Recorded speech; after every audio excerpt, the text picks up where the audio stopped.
all for joining us. I know that we're all spread out throughout the US and in different time zones. So I really do appreciate your time. This event is in partnership with the Black Cultural Center. And so I know that many folks don't know that the Black alumni community exists. But we are here. We are new, starting off in the last 2 years, but have been able to really come together. And this is our first official event, or our first original event that we're hoping to put on every single year. And so I do want to thank you all for just once again taking the time to be here with us today. Just to introduce some of us who are currently on the call that are board members. I am Barbara and I graduated in 2019. I am a co-chair for the organization, and Alexis Baker is also the other co-chair. We also have Dr. Stephen Bell, who is on our board, James Jackson III, and let's see, any other board members here? I think that's it from our board now, but we have a couple of others that are also serving with us. And so as they hop on, I'll have them say hello. But I do want to turn the time over to our partner, the Black Cultural Center, just to share a little bit about what's been going on at the U. We do know that there was that bomb threat that happened, and we just want to ensure that we are supporting the Black Cultural Center as much as possible, and just from an alumni perspective, being able to give them that space to give us updates and also provide any support needed. So Malaysia, I'll turn it over to you. Awesome. Thank you, Barbara. If you all do not know me, my name is Malaysia Garfield. I'm the director of the Black Cultural Center here at the University of Utah. Yes, before I get to the bad news, I always like to start with some good news. Can I do that? Okay, so I'll start with some good news. So the good news is that the Black Cultural Center is celebrating its third birthday end of this month, third year as a center here on the University of Utah campus. And I'm just gonna spill some quick facts. So in this third year, we have given now roughly about $12,000 in scholarships to students. We've had over 40 collaborations with departments and community organizations. We have raised over $50,000 in scholarship money to support students in the Black Cultural Center. We have had over 4,000 visits and interactions at BCC events. We are also looking at celebrating that birthday of the third year of the Black Cultural Center, and celebrating our co-founders, as we have one of our co-founders here, Barbara. Thank you so much for bringing forth the center. I know I say this all the time, but without you all, I wouldn't have a job. So I appreciate you.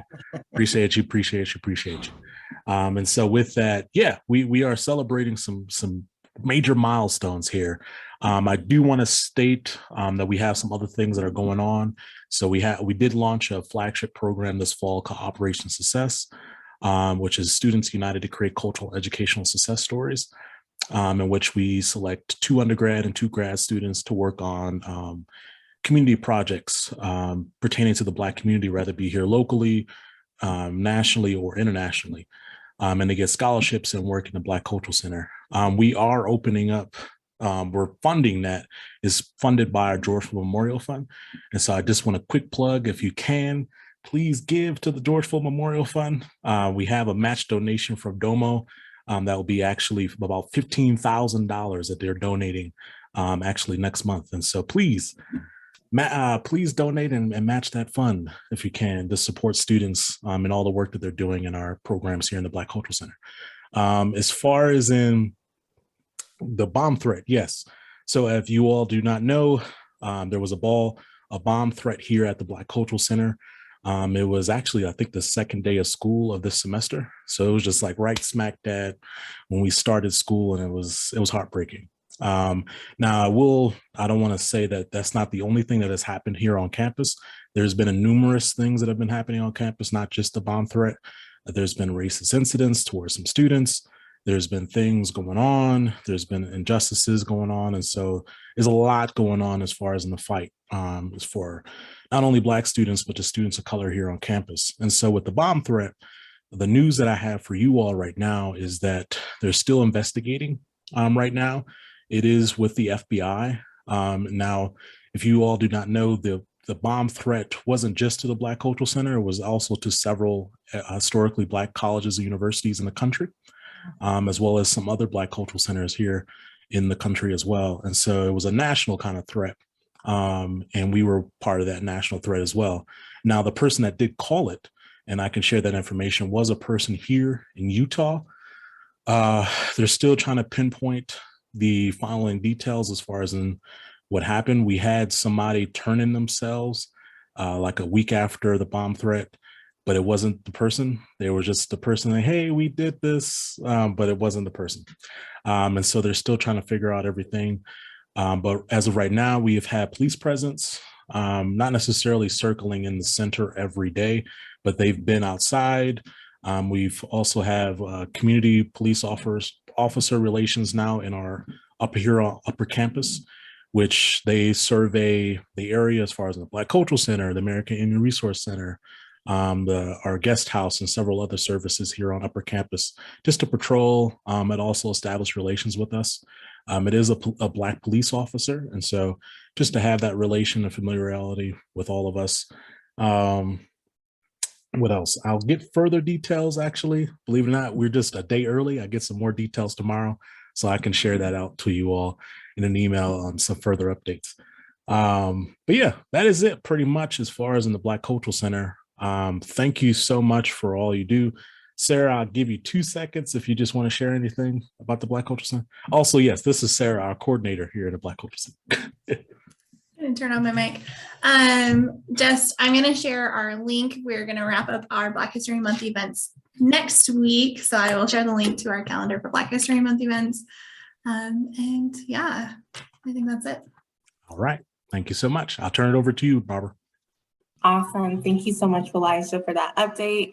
The link is in the chat to give. And so I know as alum, they need our coin. And so if you are able to give or finding your heart to give, please do. And if there's anything else that we can help out with, let us know, Elijah. But we'll hop right into our panelist discussion. I'm super happy to have these folks with us today. And we will have James Jackson III, one of our board members, monitoring our discussion. So I just want to introduce him. I'm sure many of you know him, but just as a formal introduction, James Jackson III serves as the Supplier Diversity Program Manager for Zions Bank Corporation, where he is responsible for building relationships with capable, diverse suppliers who can provide goods and services across the enterprise. Mr. Jackson serves on several boards of directors and is the founder of the Utah Black Chamber. Since the inception of the Chamber in 2009, the Chamber has grown to not only serve Black-owned small businesses in Utah, but has become the premier organization connecting and engaging Utah's Black community and building bridges for inclusion. They recently published their first book, Black Utah Stories from a Thriving Community. James Jackson III serves as our Community Service and Advocacy Chair on the Black Alumni Community Board, and he graduated from the University of Utah in 2002 with a double major in marketing and finance. So James, I'll turn it over to you to formally introduce us to our panelists and get us started with our event. Great, thank you so much, Barbara, and good evening, everyone. Appreciate y'all participating and attending our event tonight. And to get things started real quick, I would like to just say to maximize your webinar experience on this Zoom platform. And if you want to have all attention on the panelists today, I would encourage you to go to your video settings on the bottom left-hand corner where it says stop or stop video. There's a caret there you can click on. If you click on video settings and then you scroll down in the middle there, it says hide non-video participants. So if you turn off your video and then click on non-video participants, that will only show those who are on camera. And then when we get to the Q&A portion, then that way we'll have, you guys can, feel free to come back on camera, but that way it'll just have all the attention on the panelists today. And then you have, have everybody on your screen, and then you'll just have the 4 or 5 people there. So once again, on the video caret, you click there, and you go to video settings, and you scroll down the middle, it says hide non-video participants, and that will just show the panelists here. So with that, I'll go ahead and introduce our esteemed panelists. And I'll just go by the order of which I have their bios and not necessarily who's on my screen. First, we have Eddie Thompson. Eddie Thompson has worked for L3Harris Technologies for years as a Global Trade Compliance Manager and serves as lead, which is the L3Harris Employees of African Descent, site director creating discussions and book clubs on diversity and creating community events. The group has raised over $30,000 for Backman Elementary students with iPads and mobile hotspots to help students learn online during the early stages of COVID. His team provides support and resources to youth and supports them in career days and reading events. Eddie's a member of the Utah MLK Junior Human Rights Commission, working with community partners on Utah MLK license plate, the MLK Day coding event with Utah Jazz and Goldman Sachs, and other social justice matters and initiatives. Eddie serves as youth director at the True Vine Baptist Church in Kaysville, Utah, mentoring youth and creating Black history programs for youth-related activities. Eddie, thank you so much for joining us. And then we have Nedra Hodgins. Nedra L. Hodgins is currently the executive director of the Lubbock Children's Health Clinic, a nonprofit in Lubbock, Texas. She is also the co-founder of Think Positionality. Did I see that right? All right, I had to look at that. Think Positionality, a consulting company that provides nationwide diversity, equity, inclusion, and anti-racism training. Nedra founded the Community Village program for transracial adoptive parents of Black children, which is designed to teach about instilling Black cultural pride through learning how to have difficult discussions about race. As founder of the Village, a college leadership bridge program, Mrs. Hodgins understands the value of employing holistic concern for degree-seeking youth, their families, and communities. Nedra's strength is her ability to facilitate hard conversations with grace and fortitude. She proudly serves her community in several board positions, advisory roles, and working with organizations to develop DEI. In 2017, she was awarded the YWCA Women of Excellence Award for her work in racial justice and the Living Life Award for her commitment to empowering her community and others. Nedra has traveled extensively to conduct trainings and is a sought-after speaker and presenter. Mrs. Hodgins is a proud member of Delta Sigma Theta sorority, Lubbock Junior League, Association for Fundraising Professionals, and numerous professional organizations where she holds leadership positions. She holds a master's degree of education and leadership policy from the University of Utah, and she was a proud wife of 25 years. You married Brian when you were 12 years old? Like 25 years, okay, to Dr. Brian Hodgins, a mother of 2 young adults of Osiris and Isis. Now, James, you know Black don't crack, and it's Osiris and Isis. Osiris and Isis, thank you. That is true. Black doesn't crack. I just want to know if there was a typo, but it's at 25 years. I was like, oh goodness, yeah, that's beautiful. Black love right there, full effect. We also have Dom Hussein, is a legal professional who has dedicated their labor and energy to supporting those suffering most due to structural violence. As a Black, queer, trans femme person from Utah, they also bring to their work a lifetime of experiences navigating a world hostile to their existence. Currently, Dom serves as a paralegal at Arch City Defenders, a holistic legal services organization that represents residents of St. Louis who suffer from the city's extractive policing and carceral practices and seeks to dismantle those policies and structures with civil litigation. They manage the technical processes that are crucial in representing ACD's clients through complex legal processes while providing organizational support to staff attorneys. Dom also led the ACD hotline during the COVID-19 crisis, answering around the clock calls from being held inside St. Louis jails. Dom graduated with dual degrees, a BS in Ethnic Studies with a minor in Gender Studies, summa cum laude, and BS in Political Science, magna cum laude from the University of Utah. In addition to liberation for Black folks, Dom is also passionate about gluten-full baking. Awesome, we're glad to have you and excited to meet you for the first time here, Dom, and being here today. And then we have Ashley Cleveland. Ashley is an ecologist turned city planner whose expertise and focus on equity and representation have formed her dynamic approach to seeking out opportunities to progress and evolve. She earned an undergraduate degree in environmental science and resource from California State University, Channel Islands, after which she moved to Utah in 2014 and completed a master's degree in city and metropolitan planning at the University of Utah. While in her master's program, Cleveland was part of an urban design class which explored urban design principles, resources, and services for people experiencing homelessness in the state. She used her personal experience with chronic homelessness in her childhood to design a resource center for families experiencing homelessness. While still enrolled in school, Cleveland took a position as research and community engagement assistant with Salt Lake City Corporation. In 2017, Cleveland went on to make history by becoming the first Black woman city planner in Utah, when she took a position as Mill Creek's first planner one. There, she launched Promise, a partnership between Mill Creek and United Way of Salt Lake City, aimed at mobilizing and supporting success for youth and families in Mill Creek with specific goals related to health, safety, and economic well-being and education.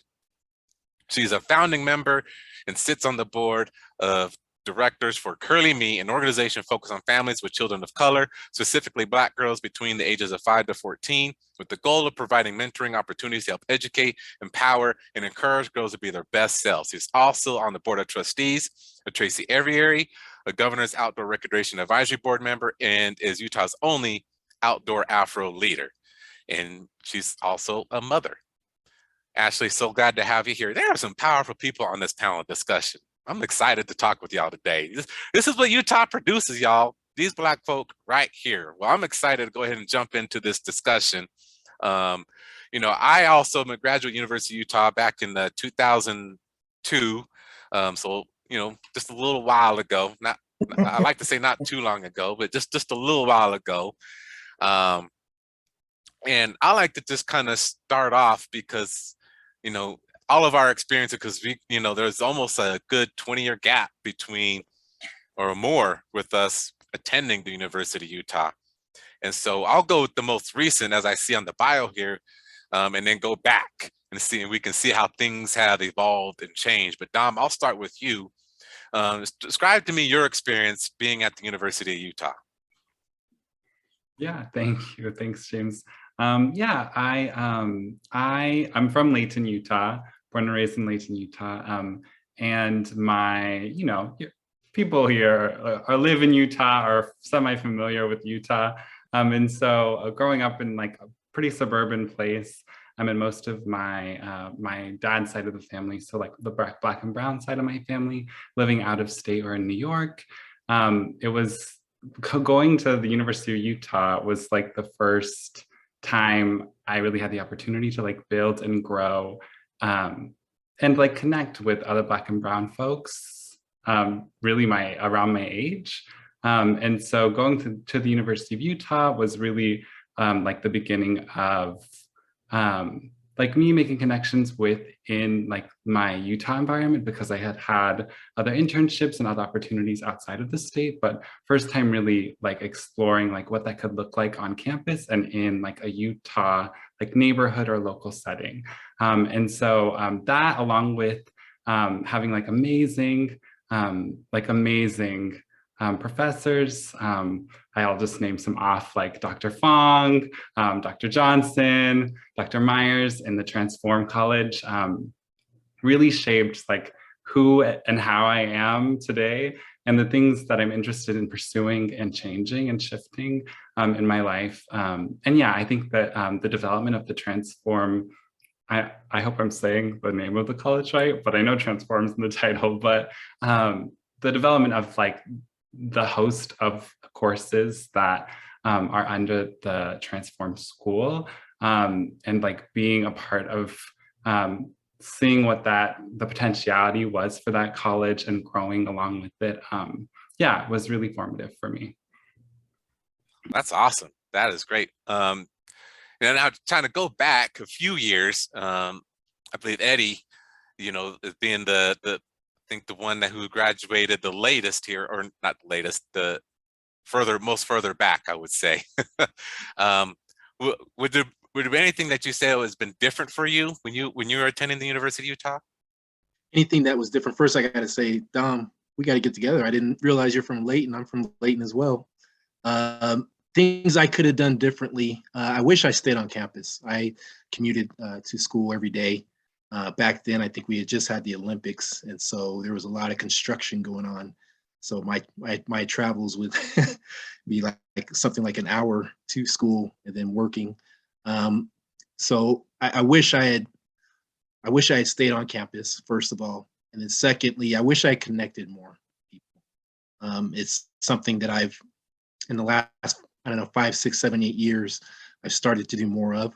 But I wish back then I connected more with folks that there's so many different people doing different things, and I was kind of quiet into myself. So now I realize the awesome power of connecting with folks and learning their ideas and then seeing what they're trying to do, which encourages others and creates a synergy in a lot of cases. So those are two things I wish I had done a little better a job of.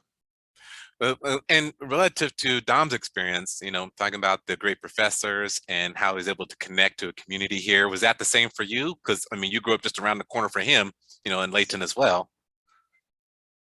Yes, so I had a culture. We had, a church right there in Layton. So I had a lot of folks. I had a village that helped kind of raise me. I had a lot of folks to look up to, Pastor France Davis and Janetta Williams, folks that we kind of grew up with. So that helped. But the one thing when I got to college, and I didn't realize it, was I never had a Black teacher. And when I got into college, I ended up with 2 Black teachers, one being Reverend Davis and one we call Professor Eric, who was out of LA. So it was awesome to get that experience. And I'll never forget, one of the things that Reverend Davis did in his African American Studies class was he had folks go pick a church to go to. And for me, it was like, well, I always go to church. I go to Calvary and different churches. But it was a situation where other people from out of state didn't go to, a Black church. They'd never been. So as we're talking, the class kind of opened up more to me because they were unfamiliar with that setting. So it was an awesome opportunity to kind of share my experiences and some of the things. And we had some great dialogue over just something that seems so simple to me. So. Great. As far as like connecting to other experiences, like Dom mentioned, were there any other activities similar to what they mentioned that you participated in? For college? Yeah. Yes, Black Student Union. So quick story. I don't recall who our leader was at the time, but it was a small group, maybe 30, 40 people max. And I'll never forget their first meeting. And they said, we're going to have pizza. And so we had like 40, 50 people show up. And then the next meeting, they didn't have pizza. And we had like 5 people. So, so it was, it was a great experience because there was still a lot of people doing different things. I got to meet some people through BSU at that time. But I love what I see where it's going right now. It's kind of similar to my experience within the Black Student Union, right? Food talk with starving college students, right? Especially those in the undergraduate, right? We're just trying to get our feet under us. You're trying to get fed. Even though we are commuting students, we're grown. And so we weren't necessarily spoon fed all the time from our parents. Like you go off and kind of do your own thing, right? And trying to make it work. But now I'm going to shift over to those who were in the graduate program at the University of Utah. Nedra and Ashley, what was, I'll start with Mrs. Hodgins here, earning your graduate degree here at the University of Utah. What was your experience like in the graduate program? Oh, for me, my entire experience in moving to Utah and being a part of the graduate program was so non-traditional, right? So I was going to school as a non-traditional adult, working full-time, having a full-time family, right? Both my husband and I are both in graduate programs at the same time. So we had uprooted and moved from Oklahoma City, Oklahoma to the graduate school. But I felt when I first landed in Utah, what was really awesome is that the Black faculty and staff welcomed us in. Right. So at the time they had a meet and greet, we had been communicating, they were aware that we were uprooting from Oklahoma and we're going to, University of Utah. And so day one, we felt extremely welcomed in that space, right? So I got to know individuals right off. I also worked at the University of Utah. So again, my whole world was the University of Utah, working at the campus as well as being in the graduate program. And so I was able to get really familiar with a lot of the professors there, and just already being on campus, right? Working there, going to school there, eating there. So that just became our second home. I was in the education leadership and policy program. And so it was a cohort model of learning. So whoever I came in with, we left with, we all graduated at the same time. And so I always felt supported in my graduate program. I think I was around Black professors very easily, connected to, I think Mr. Thompson, mentioned, Francis Davis. So I always had Black folks that was accessible for me, right? Building me up, encouraging me, looking over my papers, and most importantly, helping me navigate a predominantly white space, right? So even though there are Black professors, it always felt like a level of support and family, right? So it wasn't, everyone was there to make sure that you were successful in what you did. So for me, I absolutely love my time at the University of Utah. And then what came out of that, just some other really cool programs that my husband and I were able to start because of our relationship with that university and the relationships that we built both personally and professionally. Great. You kind of answered my next question I was thinking about, because you're coming from Oklahoma City. That's a little bit more diverse than Salt Lake City. Yeah. What was the difference between what you expected and then what you received when you arrived? James, my mother-in-law told my husband, don't get a second wife, right? When we moved there. So I probably had all of these. I wasn't prepared for Utah. I was not prepared to be in a space that had all 4 seasons, where I could go days and not see another Black person, to navigate that space, to uproot your entire family, right? So when we came to Utah, we came with children, family. Both of us were in graduate programs. So for us, it was this, we got to survive here. But the community was so welcoming. The Black community in that space was so welcoming to us that it felt like we got this, right? So I look back, and I will say this, and I'm almost embarrassed to say it, but I will, is that sometimes when we were there, we're like, oh man, we need more culture in Utah. It needs to be more Black people in Utah. Like, we had all these issues with Utah.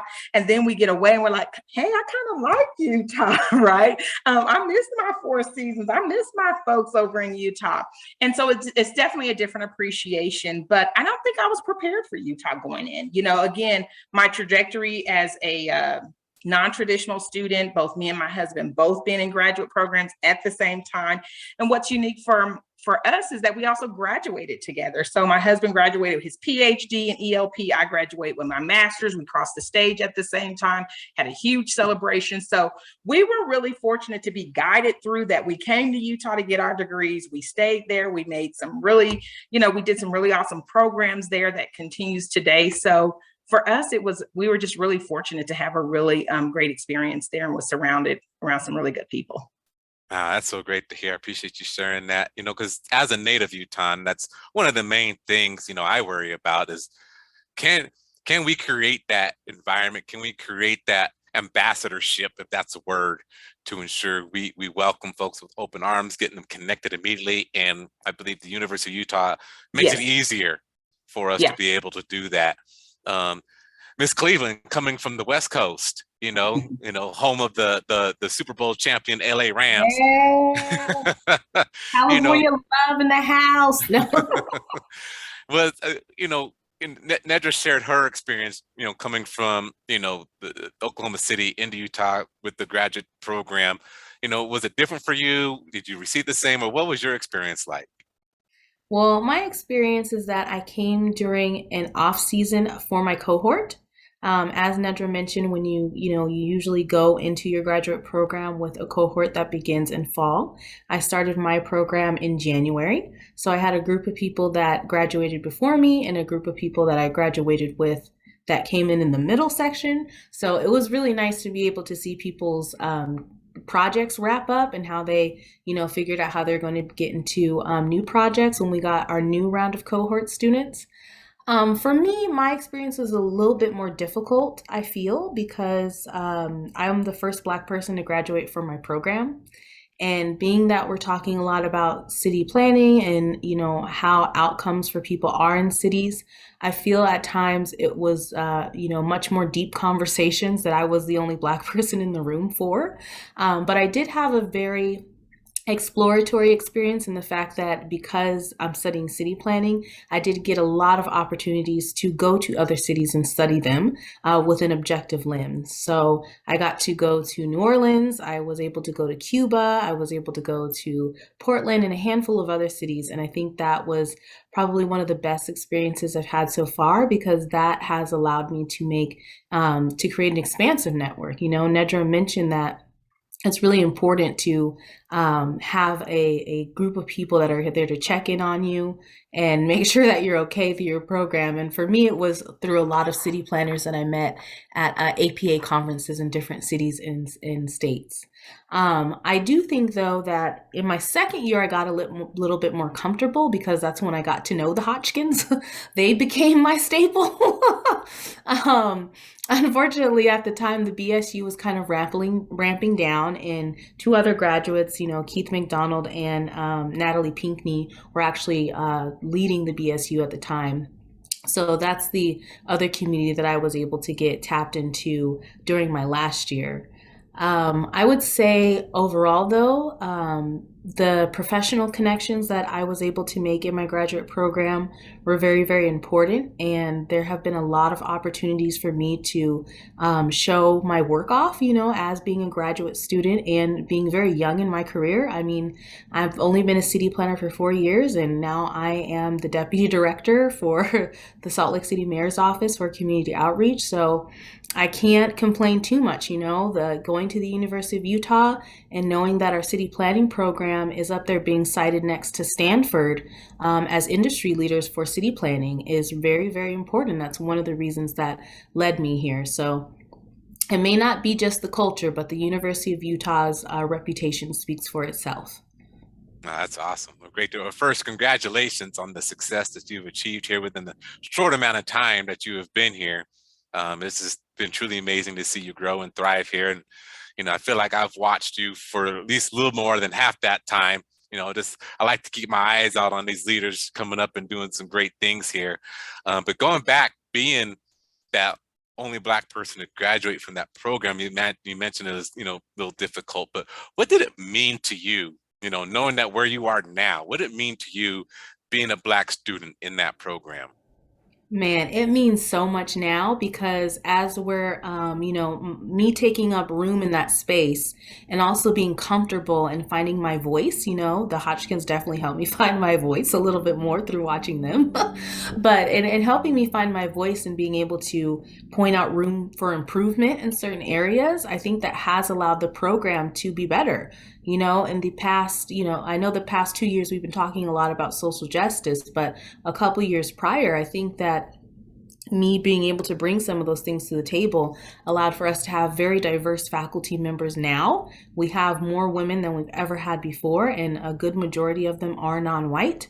I am now I guess I don't want to say a mentor because that would be, I don't want to say a mentor yet, but I definitely am someone that the college reaches out to when they, get new African American and Black diasporatic graduate students coming into the U. So that's very, very comforting to me. I've been able to check in with maybe about 3 or 4 Black students that are now in the city and metropolitan planning program. So I think that means the most to me because I cheer them on and I, help them out with whatever anxiety they're feeling and helping them take up space in their experience.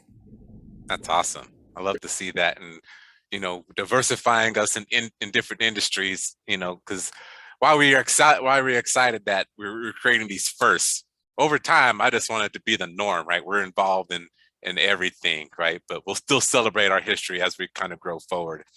Back to you, Dom, you mentioned how great it was for you to connect with your community here. But what did it actually mean for you to be, I guess, not only just a Black student there, but a Black queer student at the University of Utah, and maybe kind of describe, how it just kind of transcended into where we are now within just becoming more and more a diverse campus. Yeah, I mean, I think it meant a lot. I spent time throughout my college career at different colleges, like during summers and things. And like even just thinking back and comparing like my experiences as like queer, Black and POC, like just navigating like the culture and campuses. Like the University of Utah, well, definitely like scary things happened during my time for everybody during my time at the University of Utah. It was definitely better than other places. And, you know, like there is always danger, like potential danger for folks who like sit at the junctures of like different types of oppression. But I think that I really was able to connect with folks, and even in moments where like it didn't feel that there was safety, like there were numbers and like people had support. Like an example is like the BSU, I remember camped out overnight when Ben Shapiro was supposed to speak at the University of Utah. And we camped out. So under the leadership of Barbara, who we talked to earlier, and Alexis, we camped out to get tickets to Ben Shapiro so that we could protest like his speaking at his speech. And when we did so, the morning came and we went to get our tickets and they wouldn't provide us tickets. And the what was it? Young Americans for Freedom, I think was the club, but they posted on Facebook and told folks that we had butted in, like the Black Student Union had butted them in line. And so even though like there were people who had been told and instructed to bring guns to listen to a bigoted speaker speak, who were all riled up by folks and angry at the few Black folks in the student union. Like we were together and we had each other's backs.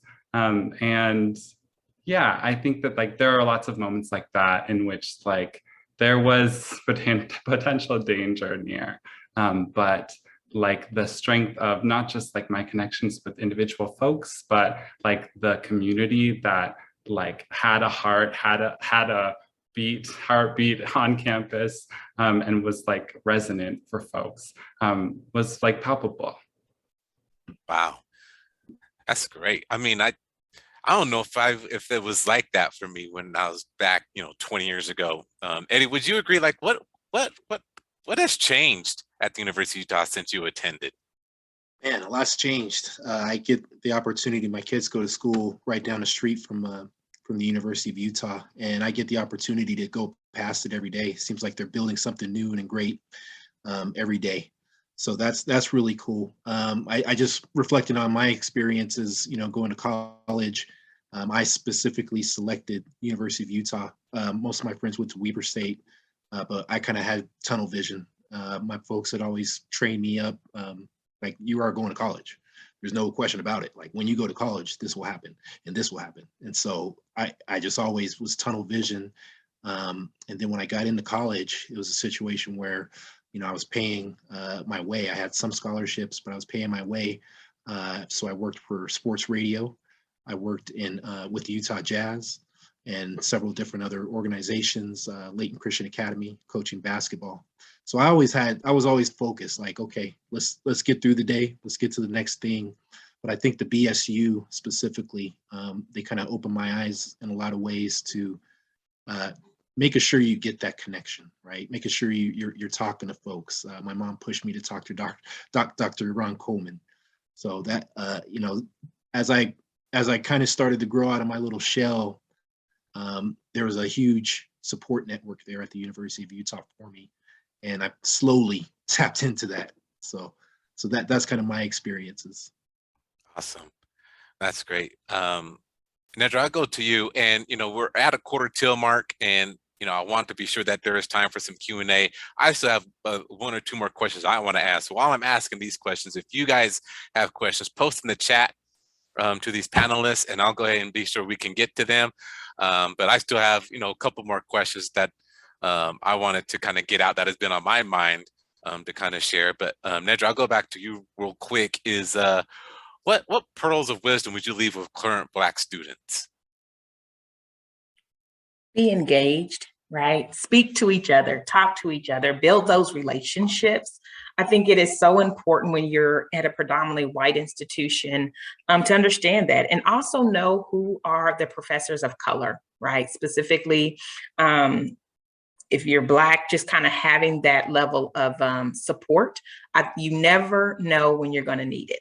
And it's nothing like someone being able to help you out in a crunch or being familiar with you when you're on campus. And I think because Black faculty and staff look after each other, right? And so understanding who's there on campus, just like when we think about community, build community and try to build it from the moment you hit ground, try to build that community, because I definitely believe that the majority of people on that campus, people of color, are there to help you, to help grow you, because again, you're such a small group of individuals. And so for me, that's the best advice that I can give someone, and take advantage of everything. I think Ashley talked about that. If you got to be the only, but take advantage of that, because then you're going to be a deputy one day, right? So if you got to be by yourself, be by yourself. I think it's the world that we live in, but I think oftentimes, depending on where you're coming from, we see that and we're like, man, I don't want to be the only Black.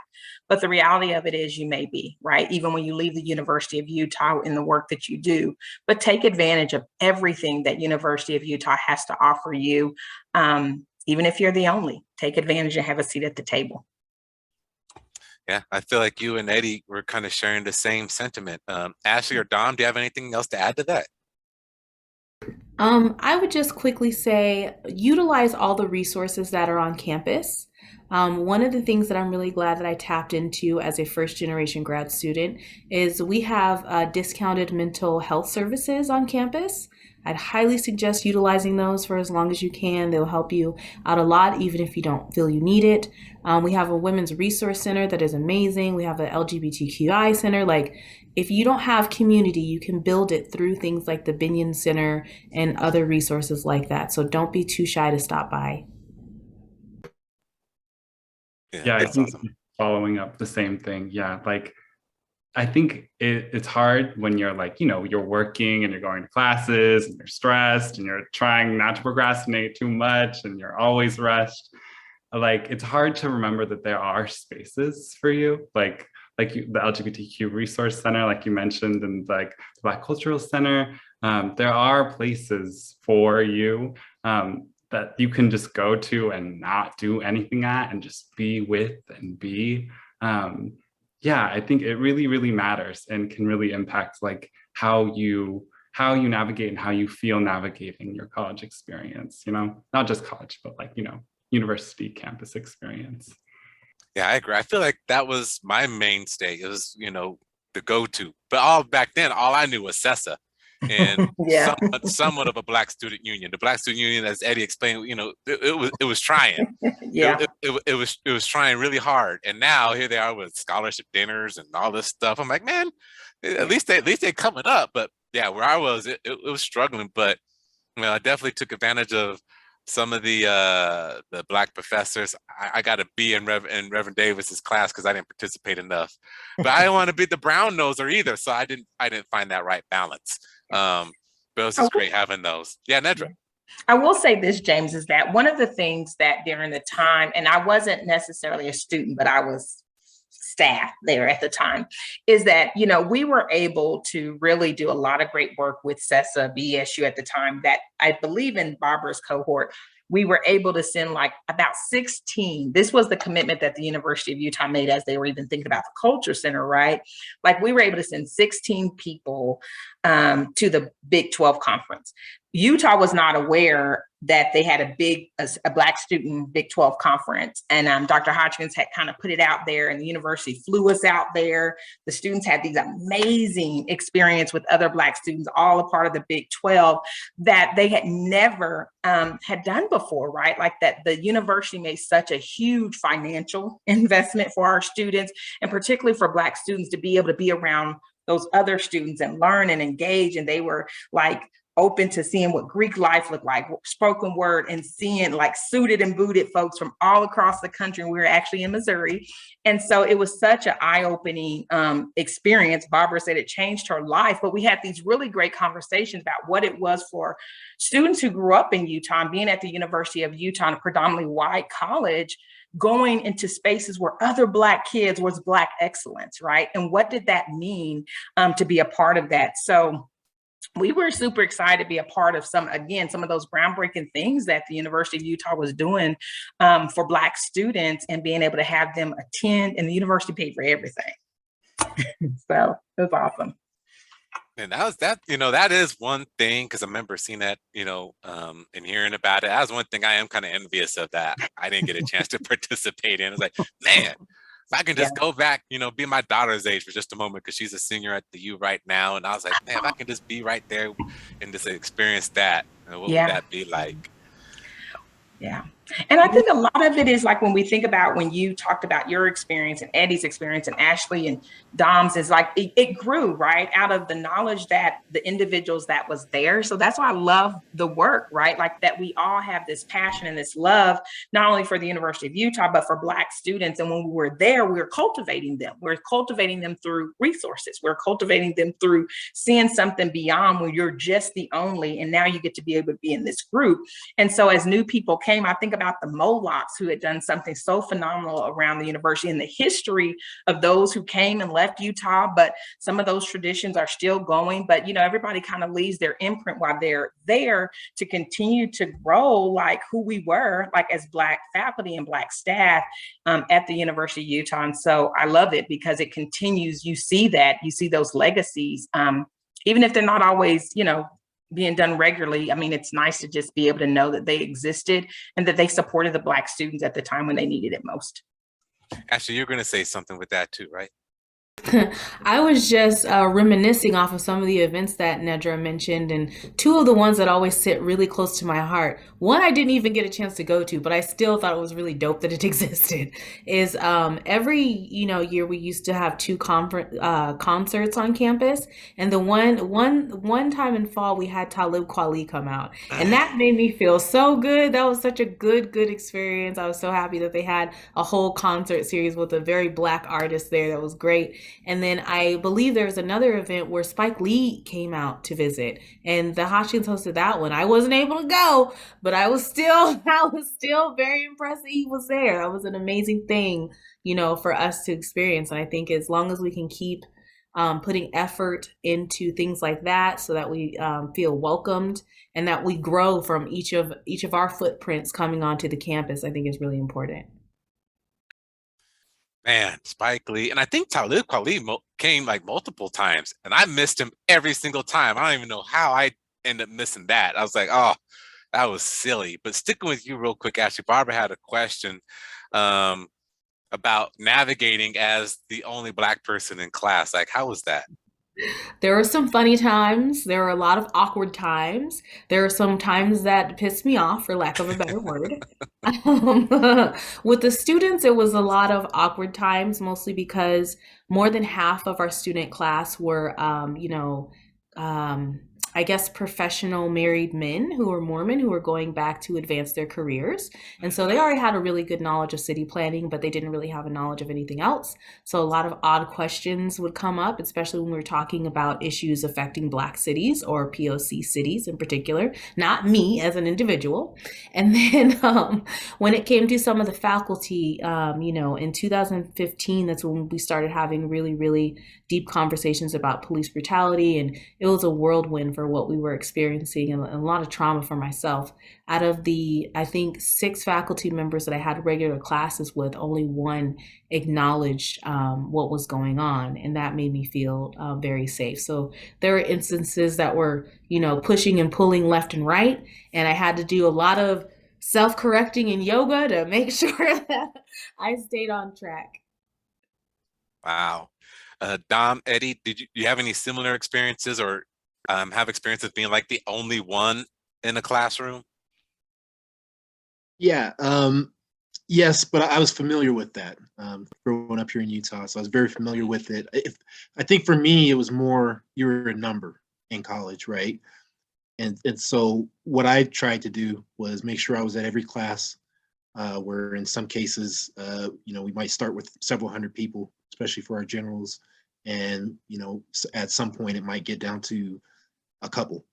But I wanted to make sure my teacher knew who I was and make sure that I was understanding what they were trying to say and to share, and that helped me significantly build better bridges and connections with some of those teachers. Got me through a couple classes where I didn't have to take a test because I was the only one showing up. So Yeah.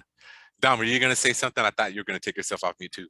Oh yeah. And I would say, definitely, especially in political science. And like political science also, like it ranges the gamut of folks who are social justice and equity minded to like soon to be gunner, law school, white, conservative student, you know what I mean? It just ranges, and so definitely there were times where, especially since like I'm mixed and definitely not necessarily clockable as a specific thing to especially white folks. There are lots of awkward conversations, but as you said, Ashley, but yeah, I think that especially in like my transform classes with ethics studies and gender studies, those were much fewer and further between. Yeah, great. Well, does anybody else have any that's attending right now that has a question for the panelists? We just have just a couple of minutes left here. Go ahead and turn on your video if you like. Take yourself off mute and pose a question to them. I'll give you like 3 seconds before I ask another question that I have in my pocket. I have questions all day. Right, I'll pose this one out to anybody here. Any of you can tackle it. What is one highlight or something that left an impression about the University of Utah that you would like to share with current Black students that kind of propel you to your career right now?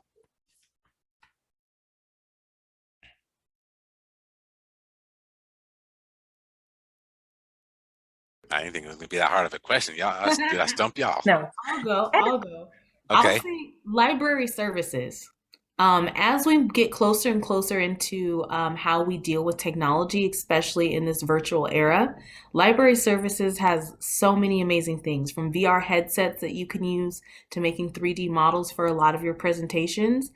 Lean on library services and their creative aspects to take any of your presentations or graduate coursework or capstones to the next level. Like, it'll always just make it top tier. Go to the library for more than books. Man, that's all I had back in the day. Maybe some computers. That's awesome. That's great to hear. Nedra, you gonna say something?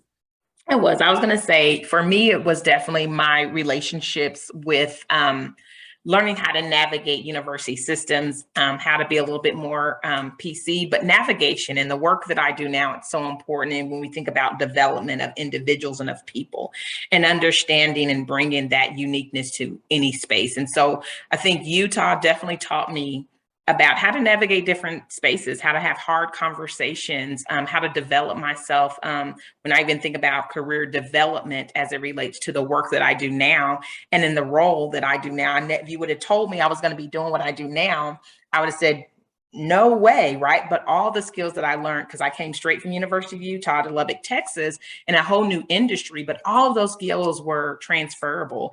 And I absolutely love what I'm doing right now, right? Because I think my time at the University of Utah, the things that I've learned there, the navigation, the level of support prepared me for the place that I'm at now. That's awesome. Yeah, you kind of shared just the overarching culture that helped propel you to where you are now. That's a great way of looking at it. Because I look right now, there's no way I would have saw myself as leading a nonprofit organization. I was trying to be Women Tisdale III, growing up. That's all I knew. For those who know that movie, right? He had the corner office, going for partner, and Holly Berry. I was like, that's what I want in my life. I don't know what that profession is, but that's what I'm striving for. But we're out of time. Dom, Ashley, Nedra, Eddie, thank y'all so much for taking your time to participate with us, especially during Black History Month. I know this is a busy month for all of us. The Black population in Utah is still small. So Dom and Nedra, I don't know what it's like for you out in your neck of the woods where there's a little bit more diversity, but folks like Ashley, myself, and Eddie, we tired over here. So we appreciate y'all taking the time out to hang out with us. And then, all right, I'll just go and turn it back over to Barbara to close us out. All right. Thank you, James.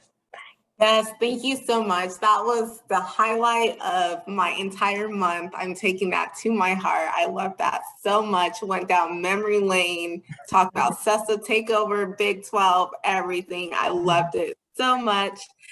Before we leave, I just want to plug how to join the Black alumni community so you all can be involved in our events moving forward. I think Gabby's going to drop it in the chat. There is a new Utah alumni platform that I don't think many folks are aware of. Gabby, what's the name? Is the Forever Utah Alumni Network. There you go. Forever Utah Alumni Network. And once you sign up into that, you'll be able to check Black alumni community and you'll be able to get all of our communications moving forward. So super happy about that. We have a ton of stuff planned for this upcoming year, including a Black homecoming. So get ready for that. We're really excited and I hope to see you all in person sometime soon. So thank you all so much. Thank you everyone for joining. Happy Black History Month. Right. Thank you.